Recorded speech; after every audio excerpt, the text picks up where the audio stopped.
I'm not in excruciating pain at all. I'm not at all. I haven't been in a neck brace all day. I haven't been crying softly to myself. It's episode 281 of the Blathering Live. I'm Ken Napzok. We're live. Do you get it? Is this title wordplay? No, it's just facts. We have kind of a loosey-goosey show tonight, which I like. Producer Steve will be here in a second. Our regular round of callers, I'm sure, and they make the show possible. So become part of the community. James Holmes over there in the UK, right before his Betty Buy, gifted 5-channel membership. So that might be you. You might be like, what the heck's going on with this? I didn't know Ken from the Schmodown's still doing a show. You got a channel membership. Call in. You get the links. They're in community page. Also, we get the Patreon page, patreon.com/Ken Napzok. You get the links to call in there. I'm trying to up the Patreon page just a little bit there. I never want to overpromise, but I definitely underdeliver, and that's not an advertisement for the Patreon page, but I do enjoy having you around here. Big birthday show next week. A week from today will be my early birthday live stream. My birthday's on Sunday the 19th. The Big 5-0. Come celebrate it with me. Come celebrate with the community and have some fun. Scotty is here, says, I'm stuck in the O'Hare airport. Should I call in? Yeah, you can call in, Scotty. Let's have you on location. We have some questions about how airports are functioning. Congratulations, everyone. No nukes. We'll talk about that. We're going to talk a little bit about my thoughts on the moon. That's right. This idiot's going to talk about science and space. All the things that made me feel. We're going to find out if producer Steve is a cult leader, and maybe I could be one too. No sins tonight. We'll talk a little bit about Pope Leo, but no sinful confessions this week. I think we might space that out so I can give you all time to sin and then call in and confess it. So that's one of the things going on this week. And also, I want to do a special shout out. And maybe in chat, you all can help me along this one there. Watching live while he's driving is Mr. Mark Ellis. He's going to see a little concert tonight of ne'er-do-well from New Jersey with some political musings called The Boss, Bruce Springsteen. And he said he was on his way down. He was going to listen to the show. So if you in chat are a fan of Mark Ellis, and you should be, check out his specials, okay? Dog Stepfather, great. You go back in the old one, go to the Get to the Castle days. If you're an old Schmoes fan, you probably had that compact disc. Check out all his wonderful things. Mark's obviously one of my favorite people. In fact, Mark treated me to a birthday lunch this week. I should point that out. I had a burrito that was 13 inches long, giggity. And you're like, Ken, that's very specific. Yeah, I measured it with my soul. And I ate it yesterday at 1 o'clock. 1 o'clock. I have not had food since. I have not eaten anything. I'm not even lying. I had, I'm trying to think of anything I had. Maybe I had one little tiny fig bar. All right. That's the food I had. I had a cup of coffee this morning and I had one little fig bar. I'm still full from the burrito. I ate it. I ate it all, producer Steve. I ate it all. Like a snake or an alligator. You inhaled like one giant meal. Now you're good. You're just not going to eat for a month. I'll explain why. Explain the story. But anyways, in chat, if you're a fan of Mr. Mark Ellis, if he's truly listening to us while he's driving down to San Diego to watch Bruce Springsteen, post something you love, a favorite memory of baby carrots. Mr. Schmoes now, and let's make him feel good about himself because he needs it. He doesn't feel good about himself a lot. He's going to see the boss. That's so cool. I'm so jealous. He's going to go see the boss. He's got to see the boss. Awesome. So they took me to this place, Steve, called Salsa in Beer. Salsa like salsa in beer. And hold on. Yeah. I don't understand. Hold on. You got questions? So I want to get this right. Salsa in beer. In beer. No. N like salsa in beer. Salsa in beer. Not in. Salsa and apostrophe? Yeah. In. Like okay. Salsa and like beer. Salt and pepper. Okay. Yeah. Got it. Salt all right. and pepper. Yes. Salsa and beer. So making sure I'm saying that white enough. Okay. Got it. White and as Anglo as you possibly can. So Christian Ruvagaba and Mark Ellis were like, we're gonna take you to birthday lunch. Well, let's go to Wood Ranch. But they're both in love with salsa and beer. And so I was like, let's do it. I thought it was like a little pop-up taco stand that's like, we serve salsa and beer and maybe a taco. I thought that's what it was. You ever like go to like a pop-up Like that's like, hey, you ever been to Hot Dog and Wine? What do they have? Hot dogs and wine. That's all they do. So I walked in. It's a full-on restaurant. There's 3 locations in Los Angeles. Very popular within the communities that the restaurants are in. Parking lot packed, and we sit in the bar. And I was like, I was gonna have little tacos. I said, no, I got something to do tonight. I'm not gonna have time to eat. I'm gonna get a burrito. I'm gonna eat it all, and that's gonna be my meal for the day. It's almost my meal for 2 days, and I finished it in a 33-minute time span. And I don't do this anymore, Steve. What's the most you've overeaten at a restaurant? Ooh, that's a good question. Okay, there is a country type, southern kitchen type of restaurant out in the hills of Southwest Virginia, Ken, out near Roanoke. That is basically like imagine like a big old style.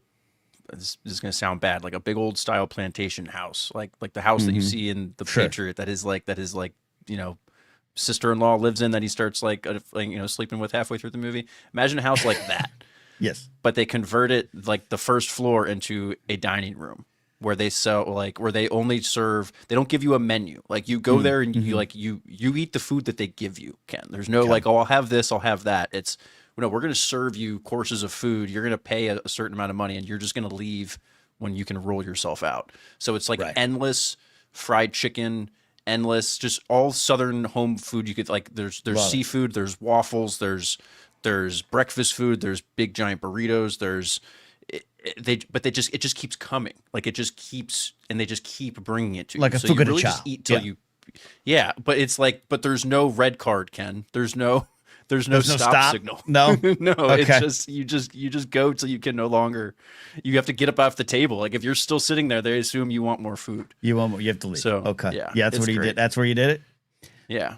Okay. I did Fogo de Chao once in Chicago until I just couldn't. Until you died. It was bad. I did Fogo de Chao in Chicago once, and that was painful. Walking back to my hotel room, hunched over. And it wasn't even there was an emergency about to happen. I just was like, I was so full. I was like, I can't function. People in chat chiming in with theirs. 6 plates at Fire and Ice. That sounds very medieval. Professor of Smart Things, our friend Addie. I had a giant pork chop and a Dr. Pepper float at a diner once. Never been so sick. I want to know more about that Dr. Pepper float, like an ice cream float.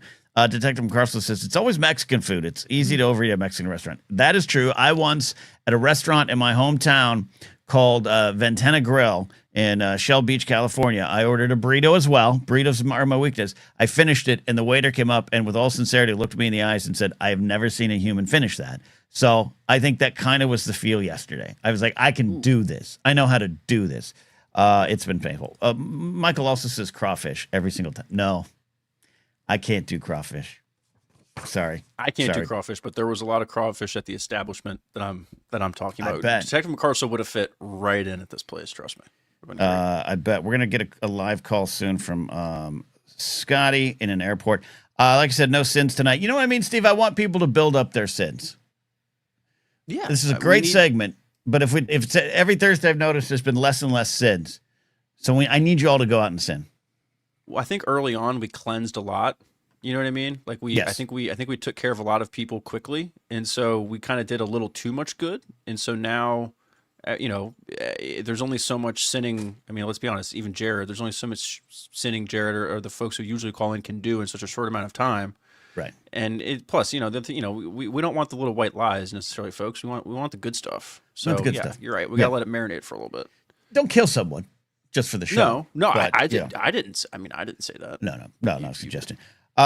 So do you think we're gonna ban Pope Leo, who is not coming back for the 250th, I should say 250th celebration of America? He's gonna go spend July 4th helping people.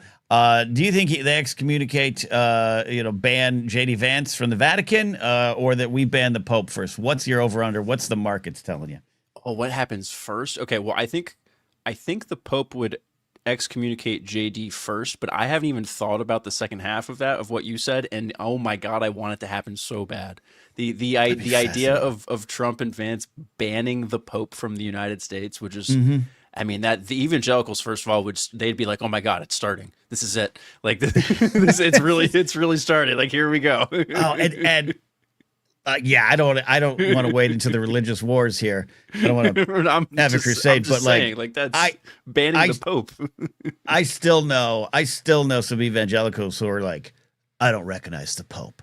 Like they're up in arms about this guy, right? Not just this guy, but like the Pope, the papacy. No, right. No, growing up Catholic, it was very much like, my parents talked to me all the time about how, like, even Catholics were not, trusted in government, and people thought JFK being a pope, or being a Catholic president, is like, how could he be loyal to the United States if he's a Catholic? He believes the Pope is God on earth, all that kind of stuff, whatever.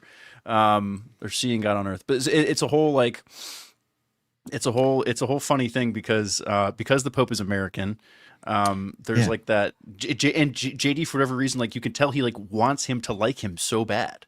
Oh, because I don't understand what it is. Right. He's pick me energy to the core and has no real beliefs, no solid ground he stands on, and is a tool for so many others that are more powerful than him. So I absolutely think he's like, hey man, can we be pals? I like baseball too. I think it's great when they kick that little thing through the goalpost. I love baseball. I absolutely think that's what's going on. I also saw the Pope say what I think is words I agree with of, this is an unjust war and go back to the table and negotiate and all those things that he's said, which is something I kind of would expect. I can't say expect because of history, crusades and all. But I think this is what I'd want out of religious leaders nowadays in 2026 to be like, war, good God, y'all, what is it good for? Absolutely nothing. Say it again. That's what I want my Pope saying. But I noticed today that I want to get your opinion on this, Steve. I think Pope Leo from the South Side, I think he was pulling a Madonna. When I first saw the clip, I was like, he's speaking with like some sort of little accent. I think he's adopting this persona of the Pope. And he had a little bit of like, the wars are not they're not I was like, oh, you're doing a thing. You're Madonna with a British accent. Is that just me? Hold on. All right.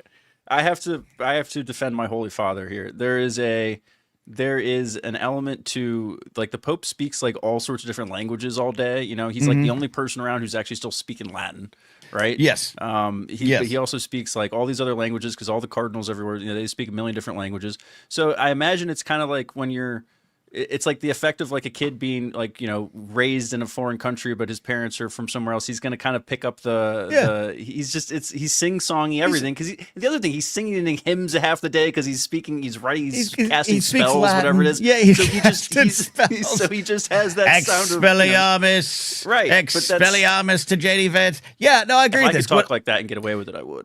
When I was about 7, I went to Yosemite with my family, and there was a British guy selling me pizza, and I started ordering in like some really bad British accent, an accent I still employ here on the show. Yes, so I have some another pizza, see? My parents were like, Kenny, what are you doing?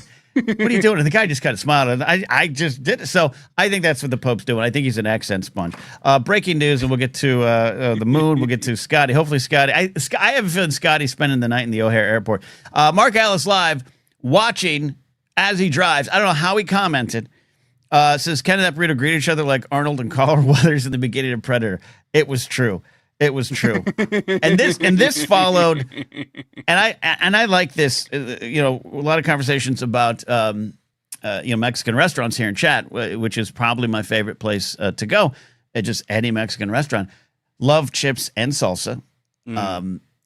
But I really don't like if there's 2 or more at the table. I think there should be multiple baskets of chips and at the very least, multiple things of salsa.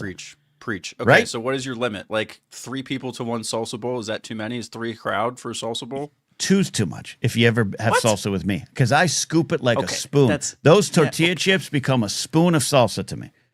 That is you. That's you being a poor carrying out of the social contract. That's just you being I'm breaking a rule. You are. Yeah, communal salsa bowl, man. You need to. Yeah. Are you a dipper or a scooper? I'm a dipper. I don't want because I don't. Here's the thing, Ken. I love the flavor of tomatoes, but I don't like actual pieces of. I don't like to eat actual pieces of tomatoes. So I just get my chips salsa flavored, and then I eat it. Yeah. Laserbolt says I need hotter salsa. That's because Laserbolt kills fresh tomatoes and peppers in the wild. the ones that are like talking to him.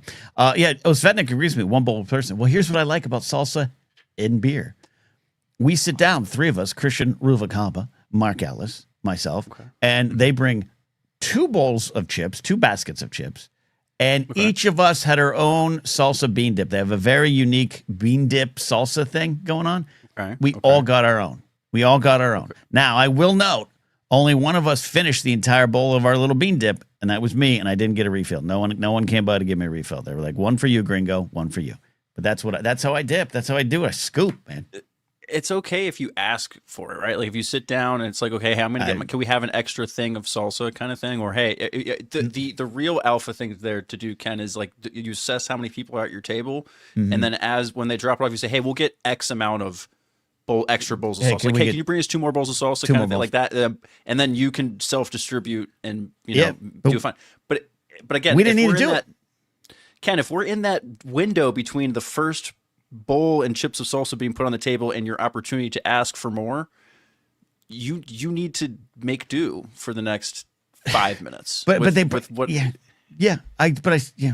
us 3 for 3. It was great. But here's the thing. Then I was going to ask for more. And then the burrito came, and the burrito was the size of a YouPorn category, and I knew I had to take it all, and I did. I still eat the chips and the salsa and the dip, even mid meal. Like I always kind of like have that. That's just still a little I was dipping the shredded beef. All right, let's talk to settle if you don't go too long. You gotta keep eating at it, or else it gets We should have a burrito eating contest on this show. I don't know why, just how fast we can eat it and kill ourselves. I do want to talk about in the thumbnail is the moon, and I don't want to say I have been cynical or unaware of the Artemis 2 stuff. We covered it here. Addie had her science segments about it. I just been so wrapped up in other things that I haven't stopped to appreciate as much as other people. I watched a little bit of that launch. I watched some of the footage we were talking about on the show on Monday of all the flat earthers and conspiracy theorists on NASA's YouTube page while I was watching them flying around space. I think it's fascinating, and I love that people are being inspired by this. I think it's a good thing. I want to be clear, not being cynical about that, but I just haven't paid attention to it.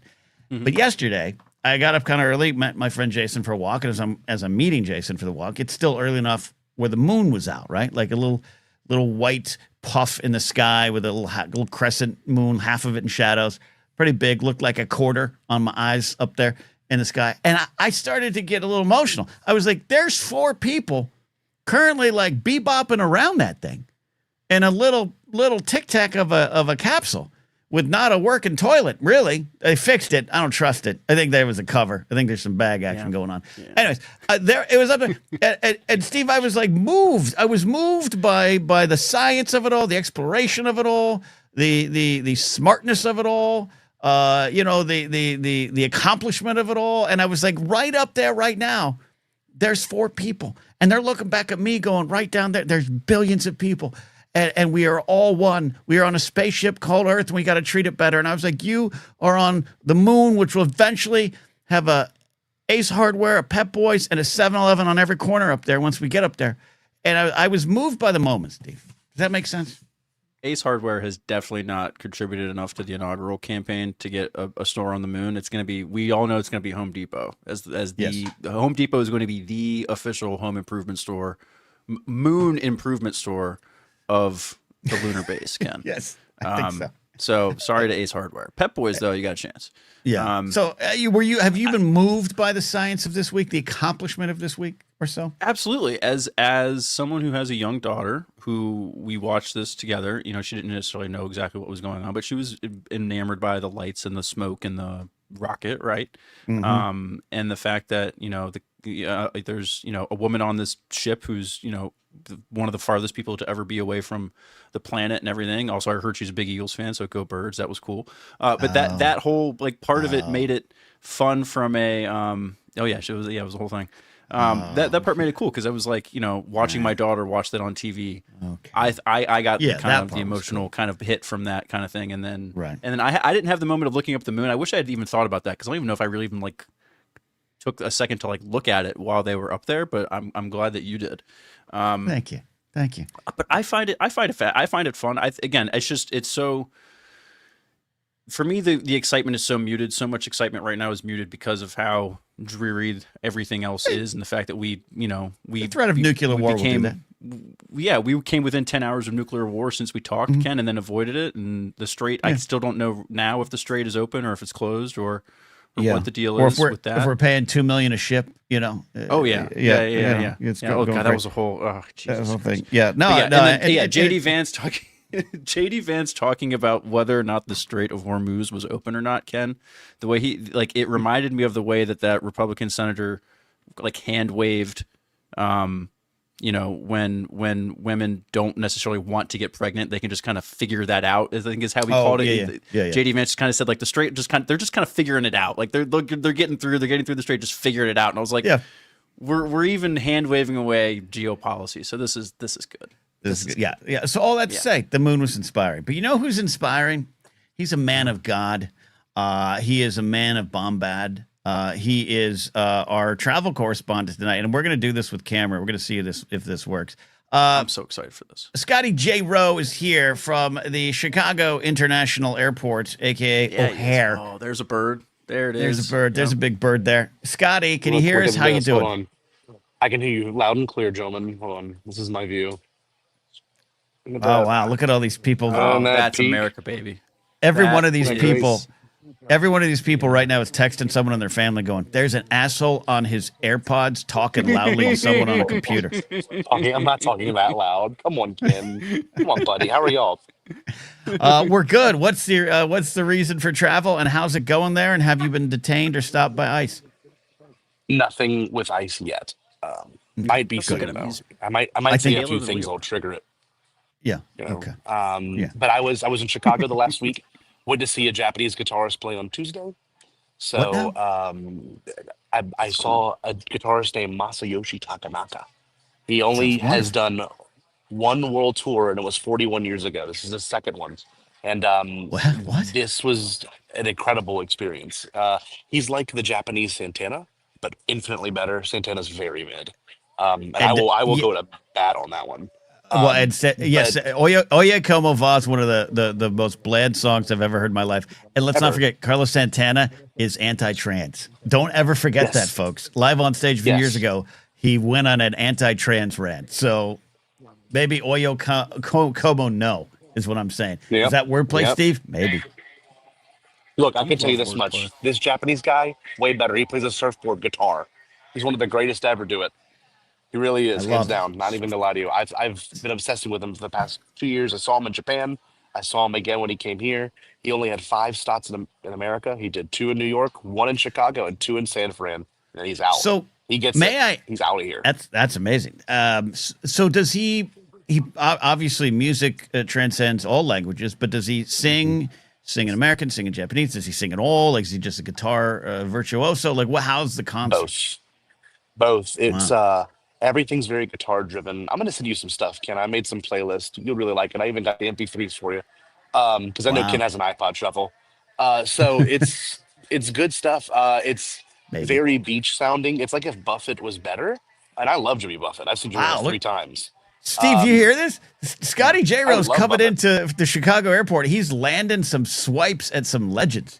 He just threw, threw Buffett under a pontoon boat. Yeah. No, I threw him under a tin cup chalice on a banana boat. But no, in all seriousness, I've been here, hung out with my friend Trey Mitchell. He's a big Star Wars guy too, and my buddy Chase flew in from Austin. So it's been a really good week. We've done a lot of cool stuff.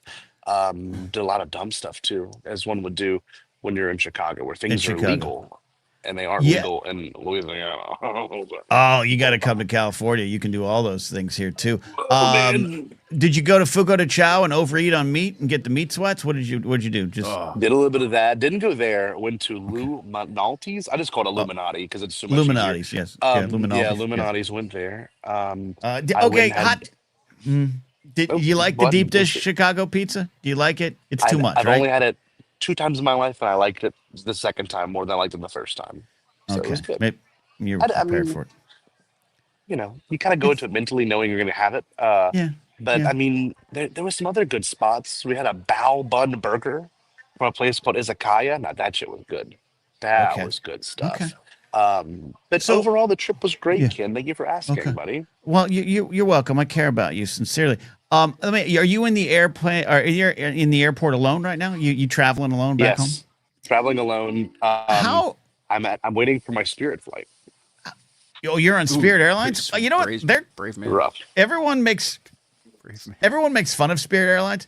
Their crash and safety record a lot better than some of the other bigger airlines. I'm just gonna say it. Just gonna Is that say a it. numbers game though? Yeah, it could be. I don't know. Could be. I don't know. That might be. A number. Isn't that like? I thought that was like our version of Ryanair over on our side of the pond. No. I've just this entire time, Ken, been thinking of a way of how to get Scotty to say the word bomb as loud as possible. Let's watch Scotty get arrested live on air. Stay bomb back.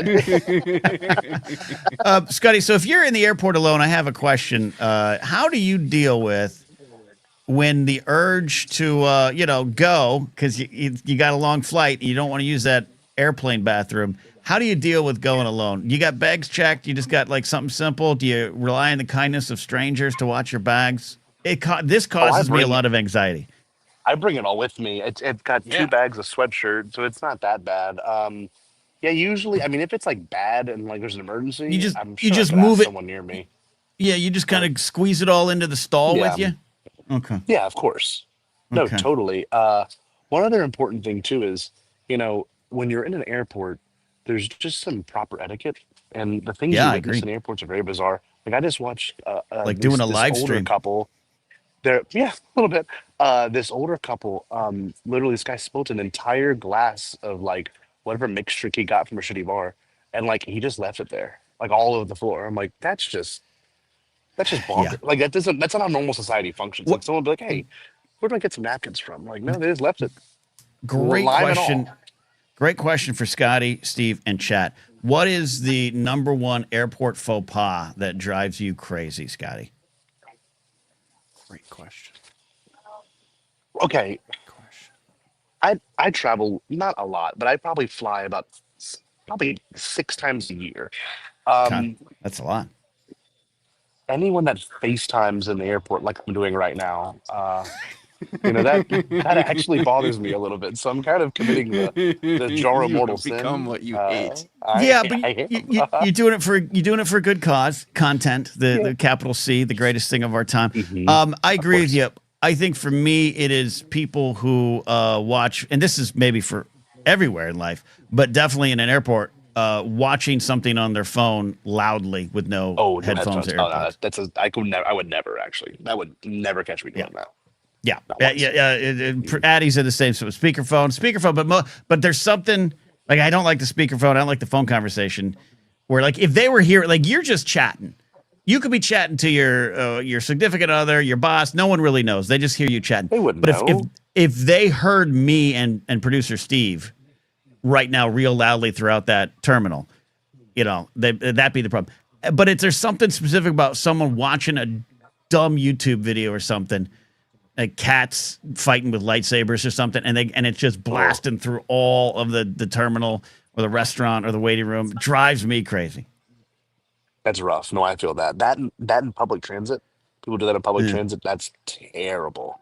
Steve, any faux pas for you? Stinky food. I don't want to smell your yeah. tuna sandwich Oh, sitting dude. next to you in a Don't crowded. bring, Wait. don't bring fish on a I flight. was No. I sat in New Orleans, so it's MSY, Louis Armstrong International Airport. I'm sitting there, and this person next to me literally takes out a Tupperware and has a boiled eggs in the Tupperware, and What are you proceeded to doing? eat the Why? Boiled eggs eggs? next to. Why? And it was like a 10 a.m. flight. Like you don't even need to eat boiled eggs anymore, It's recession indicator, Ken. and like It's a recession. peeled them next to me. I'm like, this is the most foul experience I've ever had in my entire adult Yeah. life, Yeah. and that's why I like Spirit. That's why I Okay, fly it. Sean McCabe said when you flipped your camera around, he said, I've already clocked the veteran and the air marshal. Can you flip your camera around and let's see? Yeah, sure. Shawnee, Let's do this tell us in correct. chat This who it can't is. be Okay, legal. is the air marshal the one in the cargo shorts? It's always someone in a cargo short combo. That's why I hate cargo shorts. Just No, it gets it's a dead the giveaway. dude in the phone on the right, looking down for sure. Because that dude over there, unless it's In the the guy white- in the tactical turtleneck, that I guy. don't know. I'm saying that Yeah, guy's. no. Oh, that guy's the he's not- veteran. that's not it. Yeah. The You air think there's marshal needs two? to be capable, Ken. That guy doesn't look like he's the one ready to, no offense, but That guy's just trying to get home to his wife. He's just, but Yeah. he's he was at a work conference. I think that's the veteran with the cargo shorts. Mm-hmm. Yep. Yep. But I think there's also an air marshal, and the air marshal, gonna be honest, it might be one of those ladies. We don't want to genderify the air marshal position there. That's true. Where would you see if you're? I couldn't do the air marshal thing because I'd be a dead giveaway. I'd just be on duty. I couldn't do it. You gotta have good improv skills. Horrible poker face. All right, Scotty, we don't have to keep surveilling these people legally. Yeah. I'm just making sure. You never know. This could be my last discussion ever on camera. So let's just keep that in mind. Oh, geez, don't. Scotty, I'll let you get back to the bad airport. How long's the flight from Chicago to Louisiana there? About what, 2.5? It's insane. It's only 2.5, and you would think it'd be way fast. I mean, way longer, but I don't know why. Like if I fly to Orlando from Louisiana, it's just an hour. If I fly to Austin, it's about 2. But when I fly to LA, it's like 3.5, 4 sometimes. Like 3, almost 4. Yeah. Jet streams. When I don't understand things, I just say jet streams. So, do you eat for a 2-hour or more flight? Do you eat before you fly and risk the bathroom situation, which is big in my mind? This is clearly on my mind. Do you eat before?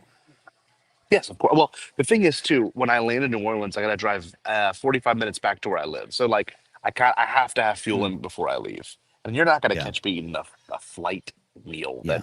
That's ridiculous. They don't even serve those anymore unless you're like in going international, Atlantic flights. Yeah, exactly. You're lucky to get like a bag of peanuts or something. Oh, Steve. True. We got to figure out how many Blather units it is from Chicago to New Orleans. Oh, all right. Let's do it. I can do that if you need. Yeah, he's going to do that. We're going to figure that out. Scotty, I really appreciate you. I want you to get home safe. I don't want you to have to shit on the flight. And you have a lot of things to get back to. So I appreciate you. I love you, boys. Have a great night, and I hope Mark enjoys seeing one of the greatest musicians of our time. The boss, indeed. Big boss. Okay. Appreciate it. All right, go eat some Qdoba or something there in the terminal. All right, there you go. Qdoba's good. Don't sleep on Qdoba. Qdoba's good. It's a favorite of Mark Ellis's. I just wouldn't have that before boarding an airplane that was more than 45 minutes. That's what I might maybe more than 30. And that's Ken. That's you following the social contract. So I'm proud of you. All right. So Chicago to New Orleans.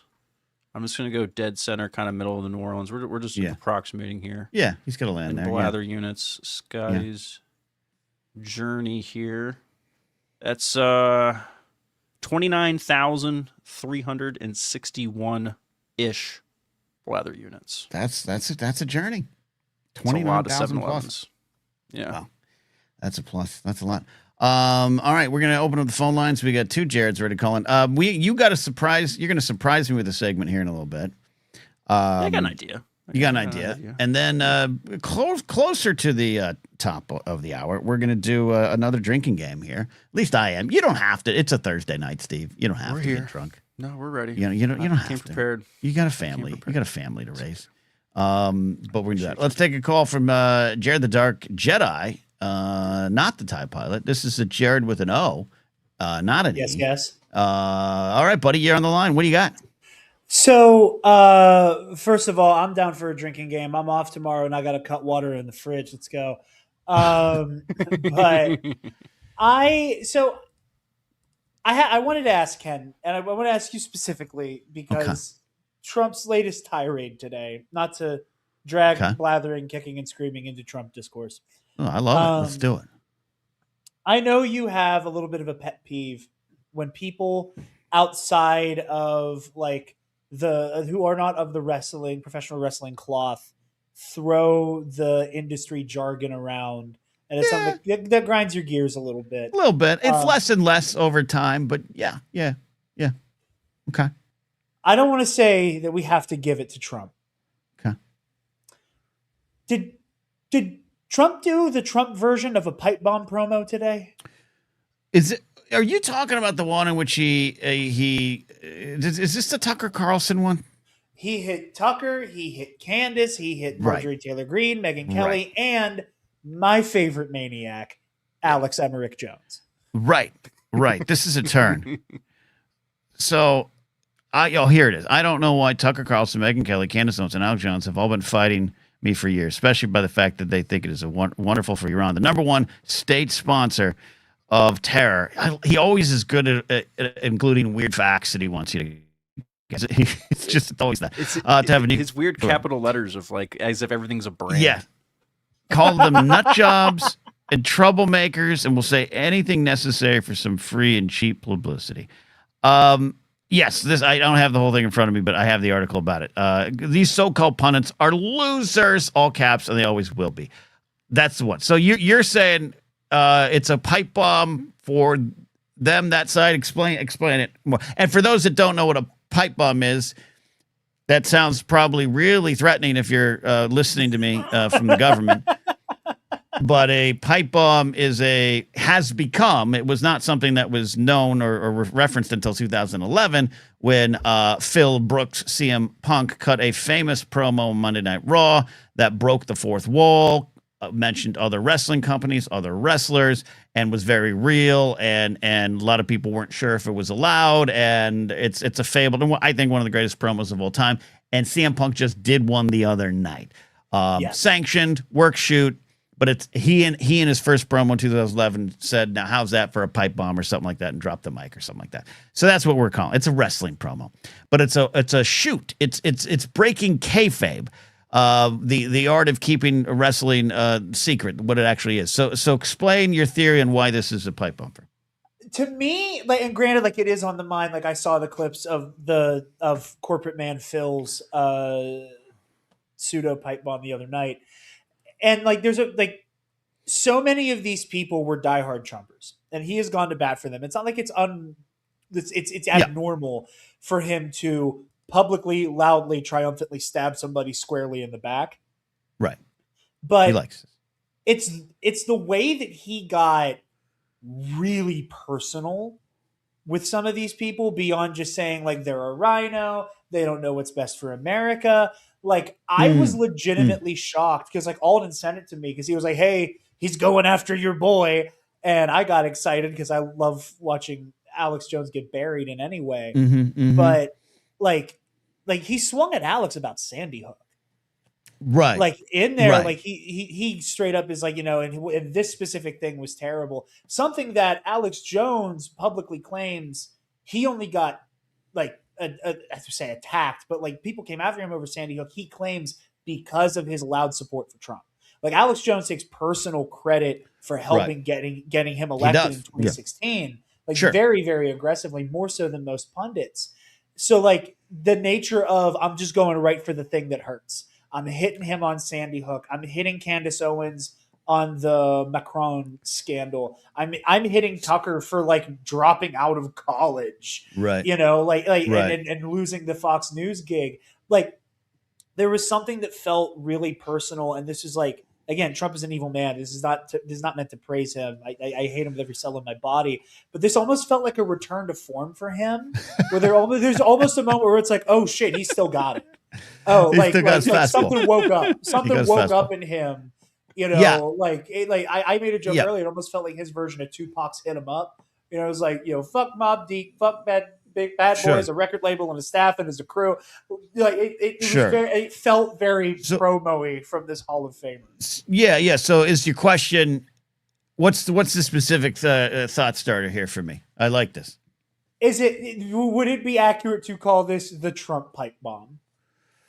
I think in terms of you don't know what's going on. It creates some sort of chaos, and I absolutely I love what's going on. I think of all the things going on in the world, all the infighting in the world is a good thing on that side, and versus what I think on the other side of things, I think some of the infighting is fine and perhaps needs to be more constructive.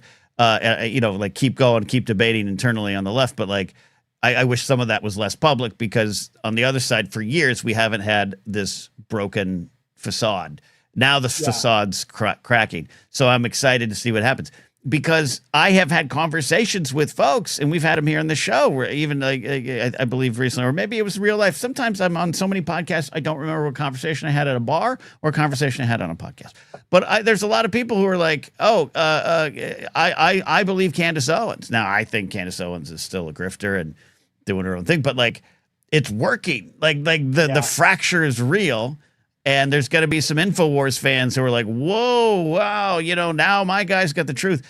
And there's going to be some Trumpers who take his word. We're going to talk about whether Steve will be a cult leader here in a second, but they're going to take his word and they turn on him. And I've got people in my own family who are examples of this, who out of nowhere will suddenly be like, either now they're Snoop Dogg fans where they've never known who he was at all.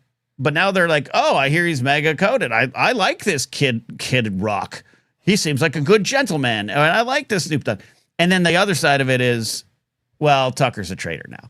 And so it's all chaos, and it's all to our benefit if we can capitalize on it. And I hope we can capitalize on it, especially right now. Like, it looks like the left, in quotation marks, like, at the very least, the left of center, while the conservatives are eating themselves alive very violently, very publicly. We're playing tiddlywinks over whether or not Hassan Piker should exist.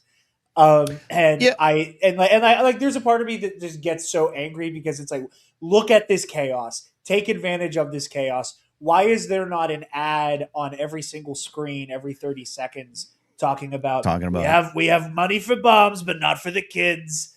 Right. That's pretty good. That's pretty good. Good one. Thank you. That's the greatest. No. But like, split cut with Marco Rubio condemning Iran for the same thing. Like part of it is the funny, like, oh, like this was a wrestling promo from Trump, but also part of it for me is like, okay, so now we go on the offensive, right? Well, nobody can agree on anything. Like I talk about Fight all the time. It's my favorite podcast, but they've been talking about how Alex Jones has been doing this weird thing where he's like trying his best he's been trying his best to defend Trump for months. Like, while his listener base and while like other people in the same sphere as him are getting more and more bold about condemning Trump over Epstein, over Iran, over all of these things, where Alex has tried to like toe the line and only recently was like, yeah, he's got to go. And in a very lukewarm way. And that invited all of this ire. That's overnight. It's why it's a cult. It's why I always say you should all watch Death of Stalin, a great film. Shout out to my buddy Ken Plume who made sure I watched that recently. It's exactly what I think will happen when one day it happens, and we all know what we think will happen. But yeah, no, fascinating stuff. And Yub Nub indeed. It's all wrestling in Trump's mind. I think that's part of it too. But again, I keep saying this, and I'm preaching to the choir here. But if you had any doubt, if anyone out there is like, is this all new, or I voted for him and this is what I expected, I got you. I get it. Mistake, but I got it. Go read Jeff Pearlman's book, Football for a Buck, on the USFL in the 80s. Everything Trump did during that time to destroy that league is what he's doing now and what he's always done, including creating the character of John Barron to go to the press secretly. That's something he's done from the beginning. And there is someone in that book who, at the time, not an interview after, he's like an owner in the USFL, said in like 83, 84, the truth has no meaning to Donald Trump. This has always been who he is. So it's fascinating to see what he's doing right now. Not fascinating like in a praise way, like you're saying. It's just watching it's compelling. It's compelling of like, could this be the end of this? Not the end. We'll never be the same again. Rebuilding I don't know what it's going to look like post all of this, but, and there'll always be more threats to rise up, Turning Point and all these other groups we got to watch out for. But, you know what I mean? Like compelling is a good word of when he starts throwing in the real truth bombs, because that's what his base loves. He speaks like us. He says, like, when Hesketh, I'm always calling him Joe Hesketh, the Montreal Expo pitcher from the 80s. When Pete Hegseth snapped out that reporter the other day, why he's so rude, they love that. His base loves that shit. They feel that stuff's been missing from life, and so when that is turned on those that they used to believe in, it's fascinating to see. I absolutely agree. It's all they have left is vice signaling. You know, Alex Pearlman, All right. Pearlmania, whatever you want to call him. Like, he had a great point on The Screamer? Crashing Out. Yeah, on Crashing Out with Philip DeFranco, where he was like, the Republican base has been and always will be. Yeah, there's a war and there's the pedophilic elite, but we're owning the libs, and and unless and until we can offer more and break through that, that's all that's ever going to matter. Love it. Appreciate the call. Appreciate the chat. Scotty appreciates the commentary, though he might be drunk on airport whiskey, but I agree. If he is, God help those passengers. Indeed. Thanks for calling in, buddy. Appreciate it. Thank you for having me. Take care. All right. Steve, would you be a good cult leader? I would make an excellent cult leader, Ken. Explain Absolutely. How. Okay, so this came up sometime randomly on the Discord. Someone compared me to Jared Leto, Ken, and I didn't really appreciate that. In look or cult vibes? How do we get to this spot?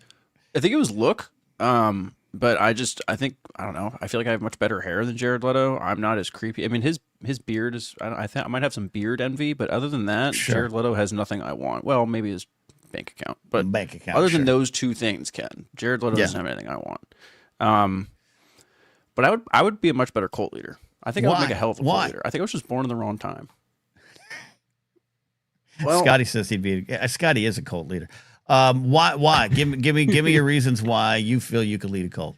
I mean, first of all, you need buy-in from the people, and I already seem to have some of that in the chat here, as you can see. Mm-hmm. So you need that. You need an ability to talk to people, like public speaking. I have that. I have no problem sitting here yapping with you for an hour online in front of people. Yep. So that's usually a good thing. I'm not the best orator. I have okay words. Yeah. But if I'm like a dog with a bone. If I've got like if I'm passionate about a topic and I'm really on something, I was on the college debate team for a year. Like I will go after something and say, no, put my feet in the sand and say, this is, you will believe this. This is the thing to go with. How are you convincing them to let you have sex with all their wives? What is that? Where does that come in? I wasn't going down that road necessarily. In my first, what kind of cult is this? Cult requirements. Yeah. Not all cults are sex cults, Ken. I think it's a key component. Okay. I didn't consider that aspect of it. This was more surface level on, getting people to follow me and think that I could get people. Look, man, look around you. Look what people are willing to believe. It's one of those things. Like, if they're willing to believe this shit, I can spin a much better story than whatever the hell the GOP is putting out. The DNC should hire me for strategy, is what I'm saying. I agree with that. Are you going to move your cult into like a compound, an island, a series of buildings, or is it all virtual? How you going to do it?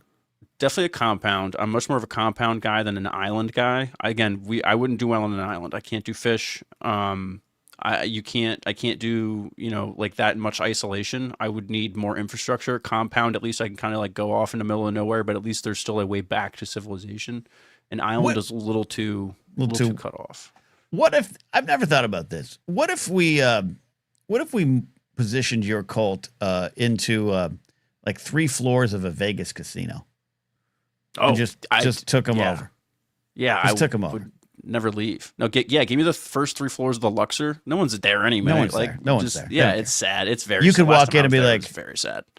Me and a large group would like to rent a month of rooms. Great. And after a month, they're going to forget you're there anyways. They're just going to forget you're there. That's like the time I ordered 100 chicken nuggets at McDonald's and they didn't even ask me to pay because they were so freaked out that someone was ordering 100 chicken nuggets. Yeah. But you're right. I could just show up to the Luxor with like a group of disciples and just start kind of walking around like I own the place. Even maybe if it's like a semi-pharaoh outfit on, and I bet the people working there would eventually just start listening to me and just be like, yeah, that's Steve. He's the cult leader of the first 3 levels. The cult of Luxor. Oh, we've named your cult. Oh, Luxorians are your followers. Right. This is great. I don't think I'd be a good cult leader. I can get people to rally behind me, but it's more for a drinking a beer in a hotel lobby bar. But then I just kind of want to go back to my own place. Right. I kind of being left alone. So like when I had to work in a movie theater and, the job, the candy counter, the concession counter was upsell. I had like a medium Coke, large for a quarter more. I literally couldn't do it. I got in trouble by secret shoppers 3 times. And I'd be like, look, I've never seen that actually if happen. a person in 1997, 98, this was 1998, if a person in 1998 shows up and orders a medium, they know the options. They've already weighed the consequences of going large. They don't want it. Well, you got to convince them. I don't want to be that guy. So I'd be a horrible cold leader. Yeah. You kind of are a sucker if you get a medium soda at a movie theater. Maybe I not don't disagree, but in 2026 you sure do. Yeah, I don't disagree. I don't think you'd be. You would be a horrible cult leader just because of that. You have that mentality of you'd be a 9 to 5 kind of cult leader. You'd be great as a 9 to 5 kind of cult employee. You know what I mean? Like if you could leave the compound if you could clock out at 5:45 and get home for dinner, and then just come home, come back to the compound in the morning. That way you have your whole bathroom routine and everything is at your own place. That I think you'd excel great at. But I think your followers would not. Yeah. That'd be like watching Man vs. Wild, knowing Bear Grylls is like sleeping in a Marriott instead of, that would under a tree. Laserbolt is our friend Laserbolt in chat is a secret possible good cult leader. I think he could convince people to go into the woods and never come back. I think that Laserbolt would be an excellent cult lieutenant from I need someone who like actually knows how to like keep us all alive and I need someone to lean on for wisdom sort of thing. But Brady's again, you got to have you need the talking. You need the convincing. You need the talking. You got there. Yeah. Brady just called me out. Did you see this in chat? Brady called me out. Says, isn't Ken already a cult leader? He someone makes me pay him money. I'm just a man trying to make his way through the universe. I am the Django Fett of the internet, and I just could use your support. Okay, I could use your support, Brady. That's all I need. Become a channel member, call in the show, Patreon supporter, patreon.com/Napzok. Okay. All right. Let's do that. We got a game to play here. I'm going to bring in audio versions because I don't think neither of these men are in shirts. I see a lot of skin in the queue. Jared the TIE Pilot and Detective McCarcel. Regulars around these parts, who I appreciate dearly, like all my regulars. Michael, good to be here. Bonsoir, mes amis. What did you say? What did he say, Steve? He cast a spell on us in French. Yeah. Sounded very Pope Leo Latin-y. Okay. How many? Okay. Michael, what is the limit of crawfish? When do you, how many crawfish is a challenge for you? Oh, crawfish eating is measured in pounds, not number of crawfish. Give me a pound number. Oh, yeah. Well, how many crawfish is in a pound? That's a good question, Steve. It depends on how big crawfish are. Wow. Give me an average here, man. Ballpark it. Work with me. Work with me. Okay, so pre-peeling, so like full head, tail, and everything. Like it could be over a dozen for a pound. Over a dozen, or because like just the tails is. So it's like a chicken wing. So much. It's less than a chicken wing. Yeah, but okay, but Steve, the chicken wing doesn't have a beak and eyes looking back at you unless you go to a dinner with Brady. It used to. Yeah, but I don't have to face that reality. I love shrimp, but you put me down at one of them restaurants that's like, hey, kill the shrimp here. I can't do it. Hey, we have to keep the crawfish alive until it's time to boil them. We see them while they're alive. You're heathens. Physics Buddy Joe says 50 to 30 crawfish per pound. That's a wide variety, but if you're talking about different 15 is some good sized crawfish. That's some good. Yeah. Oh yeah, that's some good sized crawfish, man. You put it in a sauce, man, dip it in a lemon, and come around here in a bucket. Yeah. Now for 30, I think that's just what in a bucket. Okay, so Michael, how many pounds? How many pounds on an average sized crawfish? Giggity.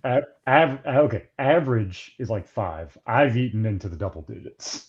5 pounds, but you've gone into 10 pounds or higher on crawfish? Yes. That can't be good. That's like a predatory. Okay, I got it. Without the mammal eating fish. That's too much for a human to consume. That's without the gory details that producer Steve finds disgusting. What were the next 3 days like? It's like a porpoise. I mean, I think here's the thing. Again, that's pre-peeling it. So like after just the tails, it's less than that. But still, okay. the next few days are fine because this is how I was raised. It's like my weak guy trying to convince, tell me stems don't weigh anything. Steve, he's like someone called before Congress that won't answer the question or answers it with lies. How many pounds is too much? I've eaten 11 pounds. 11 pounds? Well, but you got to peel them and take their little hats off and disrobe them before you kill them. Right. Some of them have little traveling suitcases and you throw those away. It's like 8 pounds. Did or did you not eat 11 pounds, Michael? Well, really, it's only 9. Michael, what's the highest amount of actual poundage of crawfish, sans, tails, and eyes that you've eaten? Probably closer to like 12 pounds. God damn it. Detective Mike Johnson.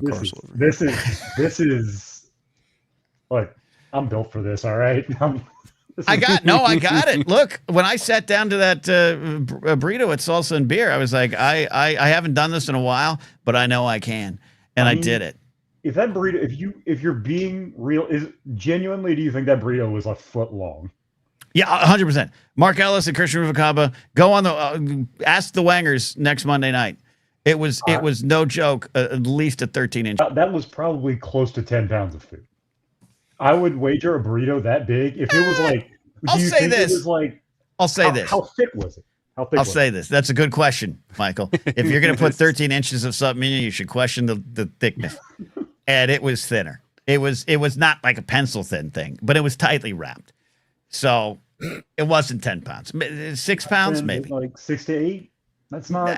Maybe Franny is 6.2 pounds. Everybody says 6 to 8. That's really more like 5 to 4. Yeah. But it's okay. And Franny was 6 to 2. And if I held up the plate and minus the weight of the plate and Franny, I think Franny maybe comes out on top.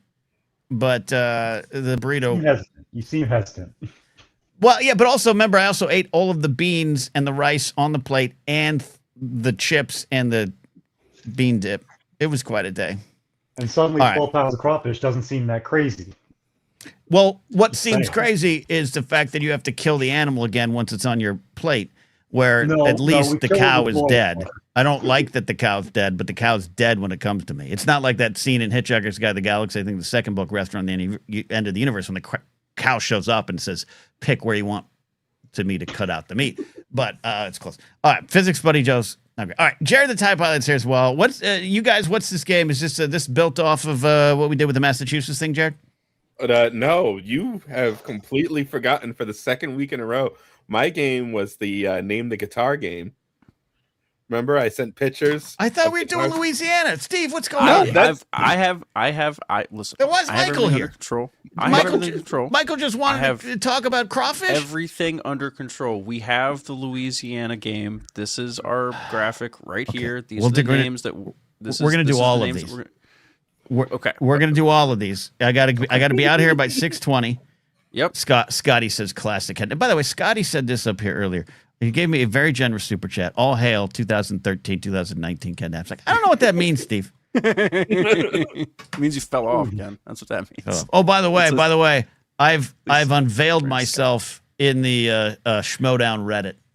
I'm starting to respond to people there, and it's been a lot of fun. They're like, "Holy shit, catch it!" So anyway. They just scattered like, "Oh my." Okay, all right. So we're gonna play 2 games. All right. So first of all, we got Jared the TIE Pilot. Is this a shot game too, Jared? No. You can make anything a drinking game. That's just America. Okay, but wait, no, this was just you both at one point when I showed a picture of guitar or asked a guitar question, both came up with a silly name for said guitar. So I'm like, well, now I just got to show them the standard body shapes and see what silly names they come up with, if they can even get anywhere near close to this. Okay. All right. So we're gonna. All right. So Steve, we're prepared for both things, Ken. This is why producer Steve makes top dollar. Top dollar. Okay.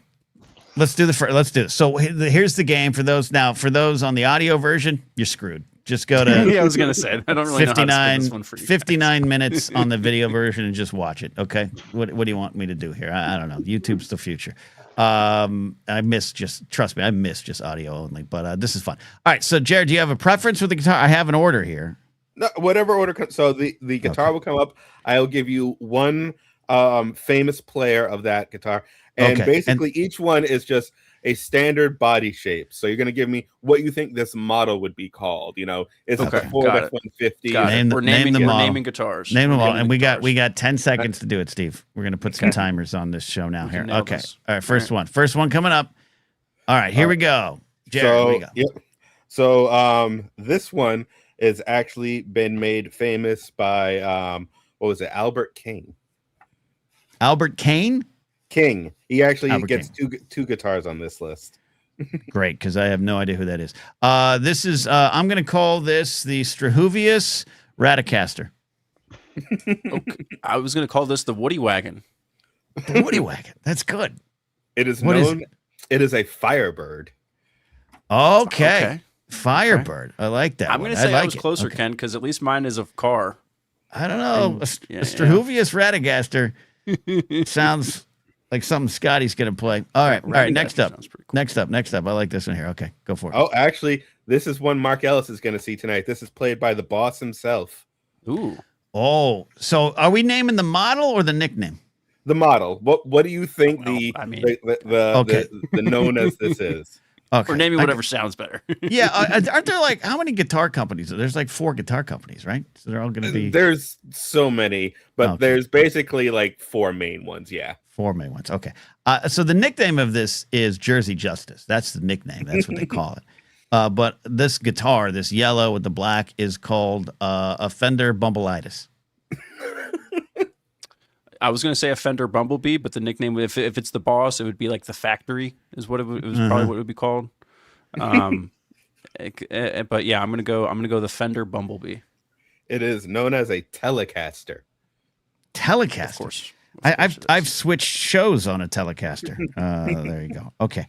A classic coming up here next. Oh, I like this one here. Now, this one was made famous by our boys in Led Zeppelin, Jimmy Page. This is actually the first electric guitar body shape when it was invented.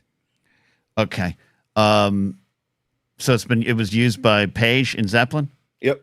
For some guitar solos that are 13 minutes too long? Okay.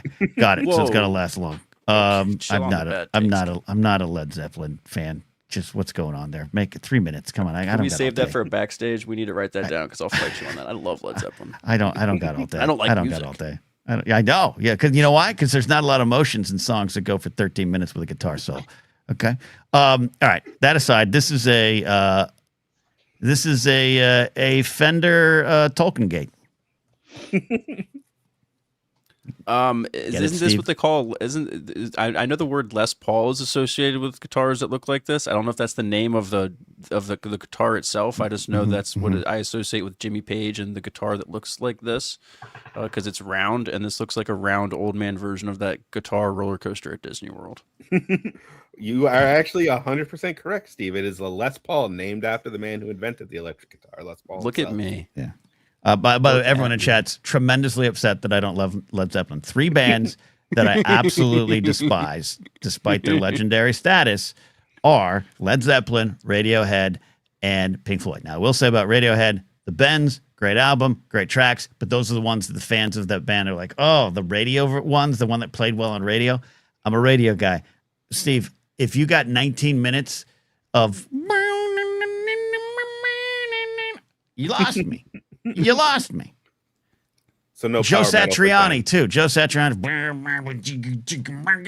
17 minutes of that. I can't do it. Can't do it, Steve.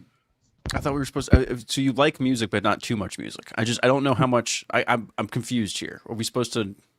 Table like 2.5 minutes of music. Like I don't. What is it? Okay.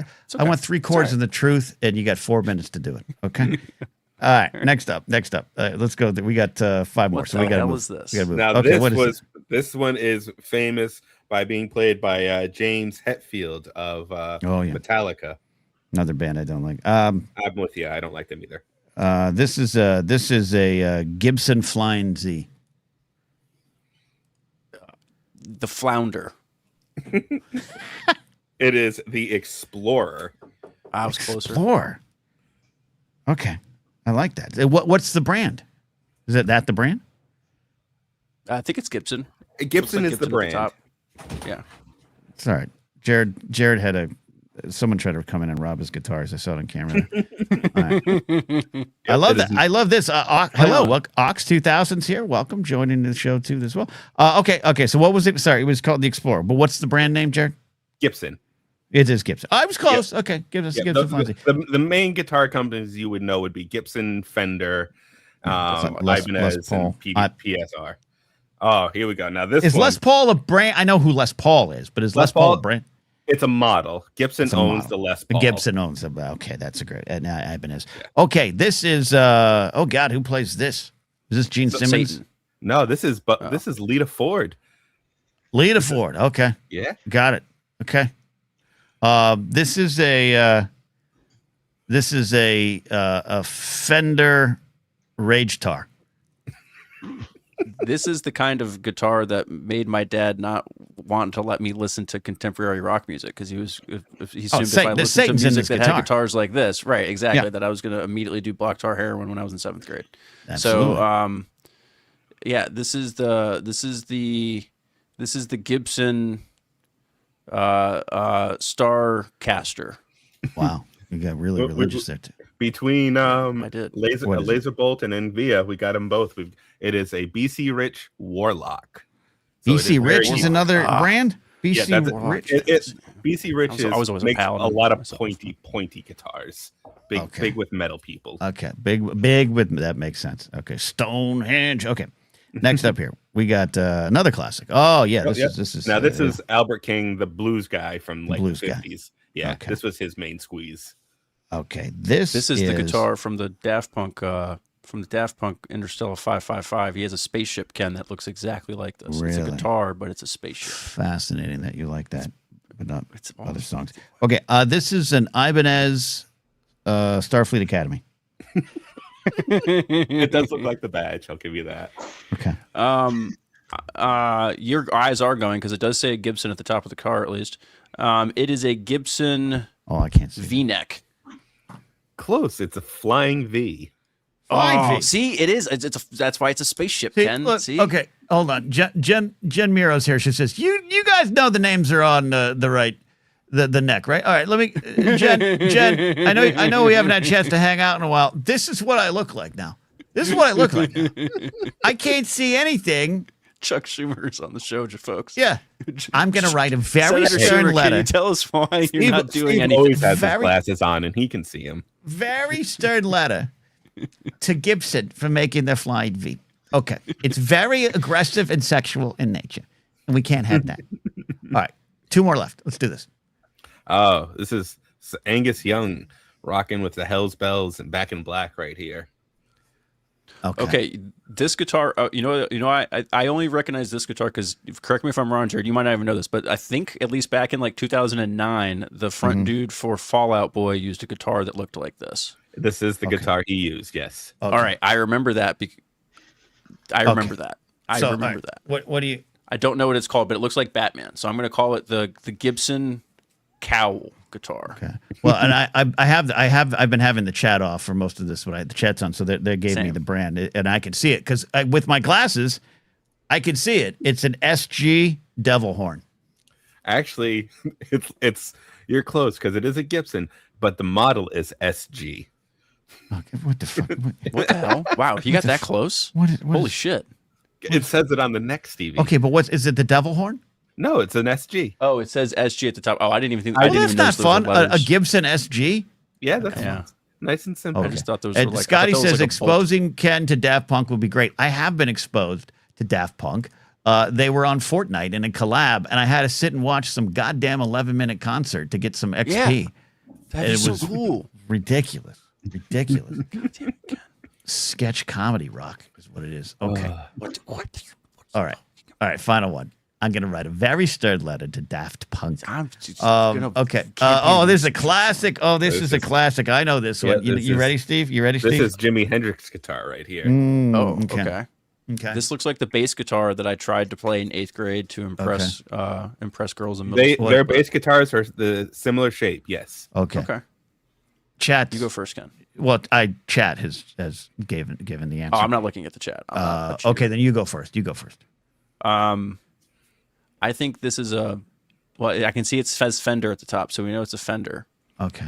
I think this is a Fender Lovemaker. I mean, lot Before of I- babies have been made to this guitar. How dare you, sir? I did see the Fender, and now that I put my glasses on, but before I looked at chat, because it's a Stratocaster, this is the Fender Make It Burn. It's Hendrix. This was released after Hendrix. See, this is why we need to have you guys just start naming shit and come up with the best ones. Okay. We did pretty good, Steve. We did pretty good. I thought we did great. We did pretty good. This was fun. I like this. We did pretty good. And this is how I live my life now. Jared, thank you. Stay on the line, though. We're going to play another game in the time we have left here. Detective McCarsel's here. And now we're going to do our Louisiana names, right? Right, Detective? We certainly are. Yeah, so we're going to drink a little first, and then we'll drink after. Okay. How many do we have? 10 names? I actually can't. How do you? I can't see. Like, why don't you just wait? I've learned pretty good. I've learned pretty good because I can no longer write or work on my laptop without these glasses like this, and then I look across. It's horrible, Steve. Yeah. I told you, Sunday night at about 11:10, I made the decision to increase the font size on my phone and accept that I need the glasses all the time. And it's been painful. It's been a painful. I'm a week away from 50, and I got to deal with this. And my friend Jen Miro's here, making fun of me because she crossed the threshold, and she makes it look good. And here I am. I look like a English teacher who got fired before he made. Oh, tenure. Captain, my captain. Yeah. Okay. All right. So I'm doing a shot to start this off here. All right, Mr. Kent. All right, you out of your Yankees glass. I will get mine ready as well. So yeah, we have 10 names. Okay. Of Louisiana cities. We got to shorten. All games need to be shortened. Everybody. Is that too many? Too many names? It's longer than you all think. Okay. When I go to clip things out, let me clip that out. It's like 32 minutes sometimes. Yikes. Okay. Note to self. Here we go. Speed it up. All right. We might. All right. Let's do. All right. So, Steve, did you do a shot? What did you? Okay. Oh, I hear that. Working on it. I did. Okay. So the warm up is Thibodeau. Mm-hmm. I got that. I figured you two both knew that one. It seemed like one of my good friends born in Thibodeau, so I know Thibodeau. I always called it Thibodeau because there's a basketball coach with that name, so I would have gone Thibodeau, but Thibodeau sounds like more grammatically fancy and correct. So I believe you, Thibodeau. That's our warm up. So that's the neighborhood we're operating in. Okay. Yeah, I figured give you guys a gimme just to ease into it, set the bar. Okay. I love it. Okay. So and then again, if we miss 3 in a row, it's not collective. If we miss 3 in a row, we do another shot. All right. So we're gonna run through this kind of quick, Michael. We'll give our guesses. You say what's right. Number 1, Natchitoches. Very obviously that we got a Native American indigenous kind of origin here to the name that we've made our own here, unfortunately. So I'm going to go. Okay So people probably call it Natchitoches, but it's probably I'm going to say Natchitoches. I was literally going to say Natchitoches until you just accused me of being a son of the Confederacy. Daughters of the Confederacy. Nakatoches. Nakatoches, you said? Like Nakatomi Towers? That's great. You're checking off all the offensive. Is that By the way, racist? I love that Scotty just told two white dudes. Scotty just told 2 white dudes from the suburbs, think Native American. I can't. That's more problematic. We tried that with the New England names. It didn't work. Okay. All right. What is it, Michael? So that's going to be Natchitoches. Natchitoches. It's Natchitoches? a city in kind of central Louisiana. Natchitoches. Natchitoches. There's a lot of silent letters. Okay. I was going to say, and you say Massachusetts doesn't pronounce all its letters. What's with the silent? Okay, I don't want to slow things down. It's okay. Okay. All right. So we both missed. We both lost. Yeah. All right. Next, number 2 is DES space capital A. Another word. So DES. Next word ALLEMANDS. I'm gonna go with diamonds. Okay. I'm going to go Day Imond. Okay. Very similar. Kim was close. Day Imond. Kim was Sounds closer. like from Dubai. Okay. Des Allemands. Say again? Des Allemands. Des Allemands? I mean, I could, I spent 2 days in Paris. I'm cultured. Okay. But we got it wrong. We got it wrong. That's all right, over Steve. 2. This is great. Okay. All right, next up, for those just joining or those just leaving, we are trying to say names from the great state of Louisiana while slightly intoxicated. All right, number 3, Lafourche. Yeah. Lafourche. Ooh, okay. Lafouche. Oh, we got it. I was Lafouche. gonna say he's right there. He's got it. Steve got it? That's Lafourche Parish. Lafouche. Oh, my. Yeah, Lafouche D's. Let's go. That's actually Lafourche. where Okay, my so but grandmother lives. I missed 3 in a row, so I You got have to drink take Senator another. Schumer. I got to take another one here. I got to make sure everyone sees me. Bring that up, Steve, if you can already. There we Oh, go. okay. Yeah, my bad. Scan the QR code to support the show. Okay. It's over here. Okay. It's right there. Okay. Luckily, I already took Franny for a walk today, so I don't have to leave the house after this. Okay. Don't stumble into traffic. Lafourche. Okay, Lafourche. Lafouche. I'm so Lafouche. happy. I'm so proud of myself. Lafouche. So I'm screwed, but Steve gets to start anew. All right, number 4. Ouachita. I'm gonna say. Actually, Steve, you go first. Okay. F you, first of all. This sounds like someone said something about a Star Wars insult, and that's exactly what I thought when I first saw this word. Yeah. This looks like Ochita, like Ochita, or like it looks like Ochita. like Yeah. like right? Is that's like that's like something bad, right? It's like spitting someone. Yeah, so that's what I'm going with. That Ochita. Ochita. Okay, I'm going. I was going the same way. I was going to go Achita. Excuse me, Achita. Achita. Okay. We're starting to lose the plot. So that's gonna be dear. it's gonna be Ouachita Parish. Washita. Washita. Washita. Washita. I mean, it makes They don't- sense. It makes sense when It you doesn't. see it. They don't understand how W's work. It's Throw a W not in even there, French. man. It's not even French. That's gonna be an indigenous people's. Watch it, Well, if we're Steve. gonna Watch it, Steve. bastardize their words and languages, at least spell them correctly in our own language. Like, what are we Yeah. doing? Okay. It's not like the Native Americans were Ichita. using Latin characters. to How do you say it name their- again? Washita. Washita. There- See, Scarlet Wolf had it. She said Wishita. Okay. All right. Ichita Slimo. style. All right. Next up. Number I have to 5. drink because that's my third one. Yeah, go ahead. I thought it was 3 in a row. No, it's just 3 strikes and you're out. Oh yeah. We're Drink not up, mother drinking. trucker. Jeez, Drink up, mother trucker. Okay. I'm going. Number 5 is Ponchatoula.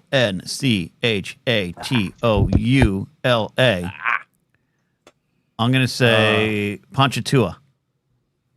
Ponchatoula is too easy. Ponchatoula. Remember Yeah, they don't say they the see L. O's. Don't say the L. Yeah. Ponchatoula. Ponchatoula the ball over. Ponchatoula. I'm gonna go back to my natural right-handed throwing, as he announced today. Yes. Which is I don't. Does anyone know that? That- Wait a minute. What? Did he didn't- really say he's going to go back to throwing? I don't know. It could have been one of those NFL like onion jokes. That But would be Tua, fucking I don't know if hilarious. Tua Tagovailoa. I can't say that 2 shots in. Tua was he was born right-handed, and his dad made him learn to throw left-handed to increase his chances of getting like drafted. He's not a natural that's lefty. like applying to college as an Alaskan American native to like Yes. increase your chances of So, getting in. once I found that out, I was like, that's why Tua suddenly couldn't complete a 5-yard pass. Oh dear. Hey, PJ Campbell's here. He's great. Everyone say hi to PJ Campbell. We're gonna get him on the show. All right. Ponchatoula that turned the ball over. Yeah. So, Steve, what's your final answer? Ponchatoula. I think we're kind of in the same spot. I think we're in the Ponchatoula. same ballpark. Yeah. Yeah. We're going down together, Ken. The L is not silent. Y'all had it. Damn Y'all it. are so close. It is just Ponchatoula. Ponchatoula. Sometimes, see, it's like Jeopardy, Ken. Sometimes the answer is just the answer. It's an answer. It's just, All right, so it's the obvious answer. Are we giving Steve a wrong? Steve's the wrong.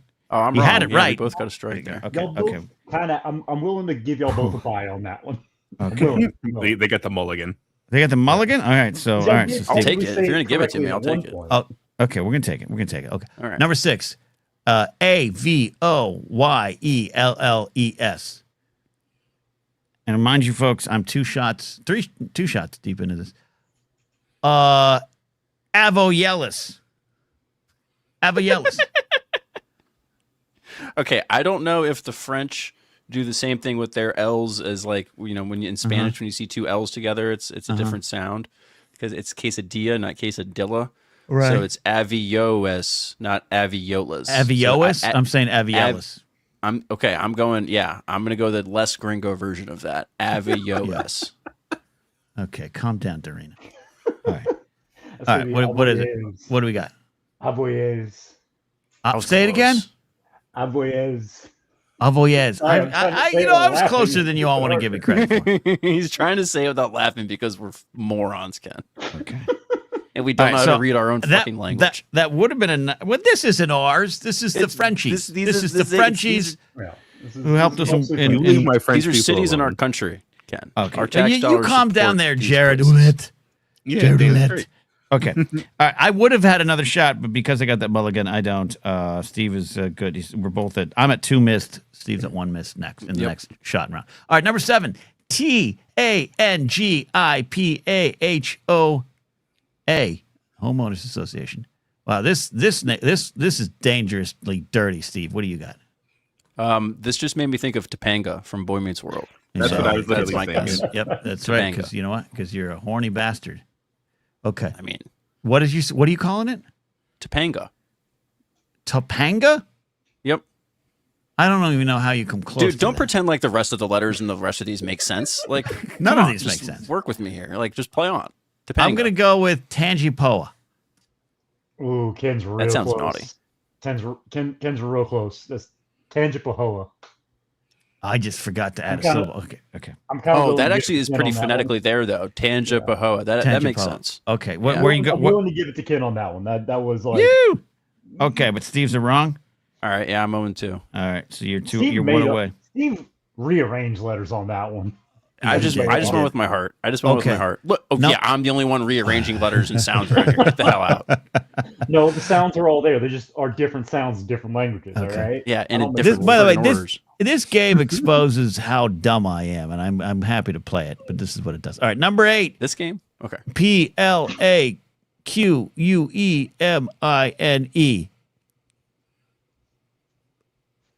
Plaque mine. I'm just gonna play the game, Ken. Plaque mine. If we're gonna be weird, Okay, I'm going plaque down mine. with you, Steve. Plaque mine. I like that. Plaque mine. Plaque mine. Plaquemine. Plaquemine. Plaquemine. you I shouldn't. Yeah. So close. Whatever. Don't blame me. Don't look at me. All right, I All got right, to we do both it. have to drink. Oh, we do. Oh man, let me get this up so we can. You got the thingy? Yeah, I got it. Okay. There, I got it. I just clicked it. There we go. yeah, You got there it. we go. You got it. Perfect. If you just joined the show, I'm Ken Napzok from the Schmodown. You might remember me, and I'm dressed like Chuck Schumer, and I'm trying to say city names from Louisiana in a In drinking all game fairness, capacity. some of these are parishes and some of these are street names. Yeah, what's with your state calling cities parishes? What is that about? Yeah. What is Hey, a parish, I don't make detective? rules. It's literally a county. The same fucking thing. It's a county. I actually Thank God. I make Don't fun know of why. it. I make fun of it because the West Coast is the best coast, as we all know. But like I like if you come over here and say, "Where's LAPD's precinct?" I'll laugh at you. There's no precincts like west of the mighty Mississippi. Precinct is an East Coast thing. Police station. It's a police station, Steve. Precinct. Like what is this? NYPD Blue? Get out of here with that shit, Dennis Franz. Oink, What are you oink. doing? What are you doing? All right, we have 2 First left. Steve. ass I ever saw on TV. Dennis Franz? Yeah, it was Yeah. for most of the world. All right, well, Steve, we're both clear from drinking. Now we're just playing for points. We're tied at 1. Yeah, I feel We're like tied that. at 1. I feel like the 10th, and we could do something with that. The last one, Okay, because that's. okay. But anyway, but yeah. All right, if we go number 0-2 9 to finish, maybe. number 9. Excuse me, number 9. Second down and 9. Number 9. CHACKBAY. This is. They did this, Steve, to throw us. They knew we'd be a little hammered by here. This is Chakbay. This is Chakbay. We just fell into this trap with Plaque Mine. It's Chakbay. What else would it be? Jacoby? I don't think Jacoby? it's that. I don't think it's that. All right, I'm going Chicago. Wait, did I just say? Well, I'm like thinking to myself. Did I just say like a racial slur or something? Right. I think Like I'm it's good. yeah. Oh, Okay. God, What- Steve, that might be the best one you've come up with so far. Chicago. Oh, jeez. You know, logically it makes sense. I'm going Well, Chuck Bay, but Ken is so very. Most people will call it Shag Bay. Shag Bay. It's Like it's pronounced a- like Shag Like Bay, your like Austin Powers? Like your Austin Powers? Yeah, exactly. Shag Bay, baby. Shall we Yeah, Shag okay. Bay now or Shag Bay later? There you go. There you go. All right. it's So am I actually right or my wrong, mom's Steve? hometown. Am I right or wrong? It's your mom's hometown? Yep. Okay. Am I right or wrong? Just outside. I think you get it. I think you get it, Ken. Yeah, I think I'll you give get him it. that. I'll give him that. And Steve's completely wrong. What'd So you say? I'm up. Shaka Bay? I'm up 3 to. Shag Bay. I'm up Jack- 3 to. Jack- Am I up 3-1 or 3-2? 3-1. Oh shit! I'm winning this one. All right. Number 10. Yeah. Is this a double down, Steve? What'd you want to do with this final? Yeah, this is all or nothing. I think this is all or nothing. I mean, I think this is a. If you get this one wrong, we have to drink. Okay. I'm good with that. I'm good with that. Okay.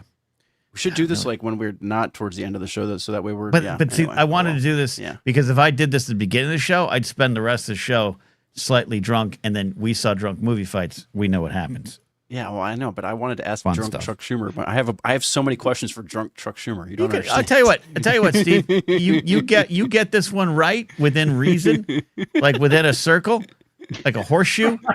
I'll let you one question for drunk Chuck Schumer. Like a hand grenade. All right. Yeah. Okay. All right. Number 10 is TCHOUPITOULAS. Jesus Christ. This is like the bastard brother of Pontachula over there. Yeah.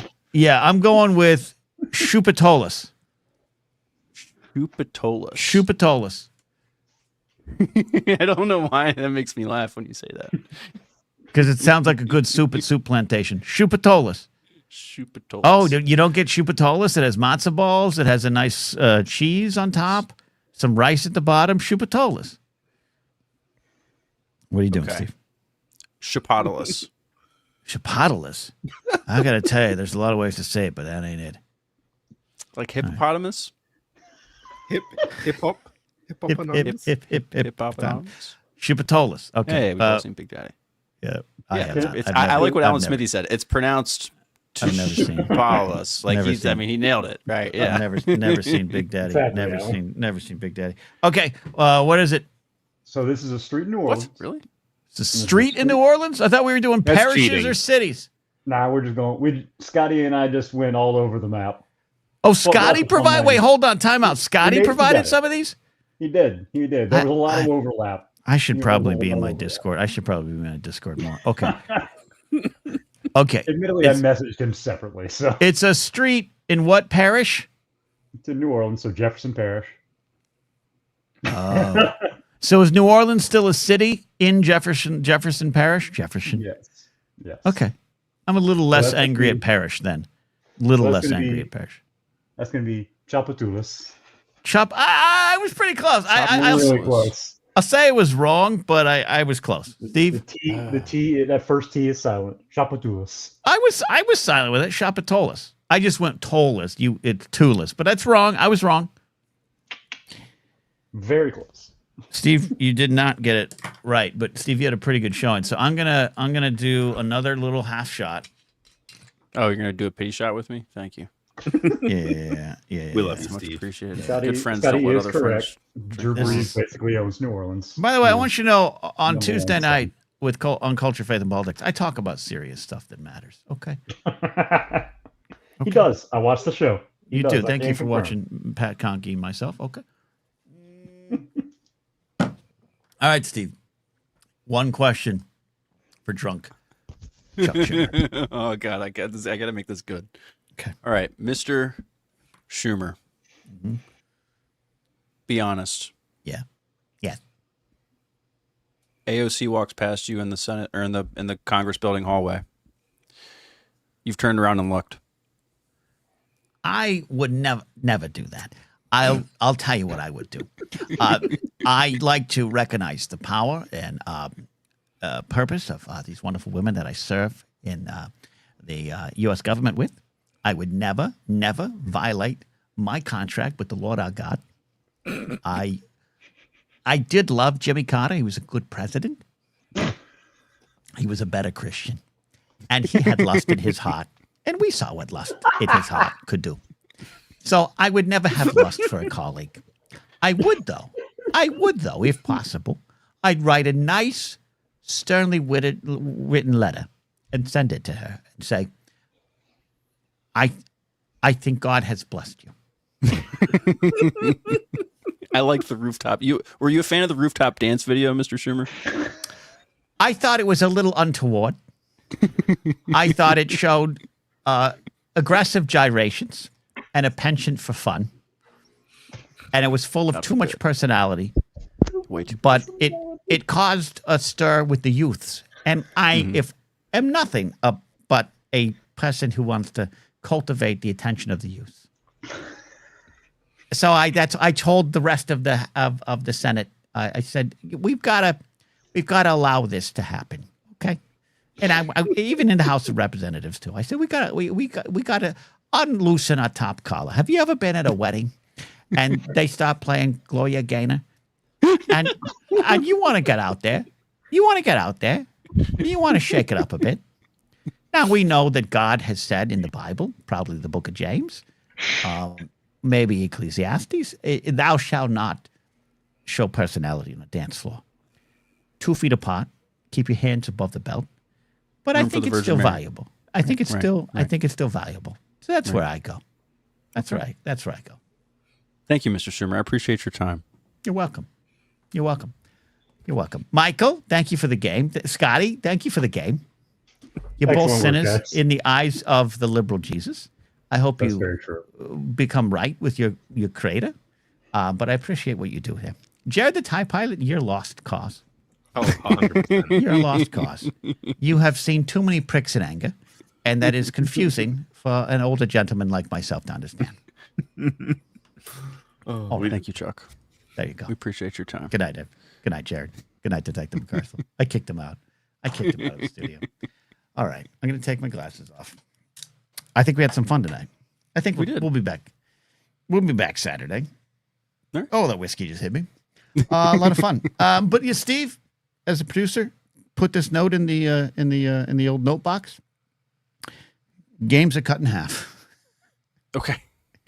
It's 6:35. This game started at 6:12. Message received. No, you're not to blame. No one's to blame. I've not yet put the rule into effect. I'm still Chuck Schumer in my head. I was going to say, to be fair, Chuck Schumer came in and used up about 4 minutes of that time. Don't you start with me. Yeah. Don't you start with me. Next Thursday, birthday show. Be here. Birthday live stream. I'm sure there'll be some alcohol involved. Special guests. I'm trying to get people to call it. Does anyone love me? We'll see. But you all in the community do, and I appreciate you. Monday, we'll be back normal as well. Stand by for Silly Saturdays. I do believe we'll have one there. But you never know what pops up in my weekends. Yes. Become a Patreon supporter. Patreon.com/Napzok. Should be a new Pop Rocket Radio this week. If not this week, definitely next week. And also just become a channel member if you want to support as well. I appreciate the super chats. I really do appreciate, especially Brady, giving some of his hard-earned money to me, his cult leader. We'll see you next time. Bye, friends. Bye.